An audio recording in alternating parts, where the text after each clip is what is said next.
Alright, this is the wiring harness, and it's a stock wiring harness.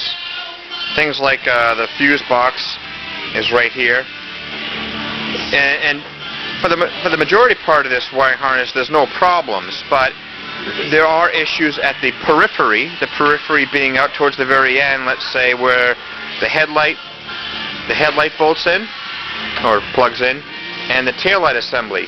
And what we're doing is we're not rebuilding this. It does not need to rebuild because it just doesn't. You don't need to take it apart, but you need to address some of the issues where wires have been cut into, and that happens on the peripheries again, and or it gets abused because of its exposure to the elements, water, mud, things of that nature. Now that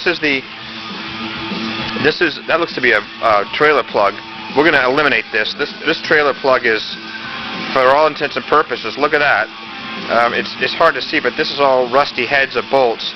And what happens is, typically on a trailer plug-in that's been wired in, it just is exposed to the elements and it gets the wires green.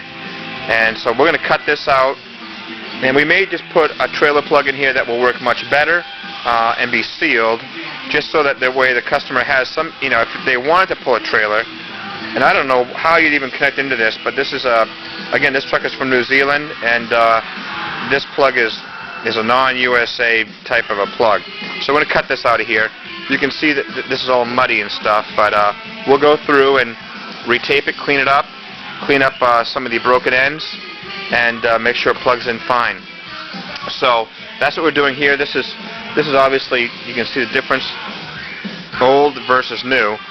And it is an aesthetic component. However, we are going to inspect it just to make sure that when we take the old tape off that there's good wiring underneath there. So we're cleaning up some of the wiring here, and you can see some of the debris on the ground here from the wiring harness. So, and anything that we do, we're using obviously soldering it and heat shrinking it with ends that are heat shrunk onto it, so that way the element is not going to get in there, and we're using heat shrinking material that goes on. You heat it up and it shrinks right around the wire. So we're excited to be able to do this to the truck. It'll make it so that it's trouble free.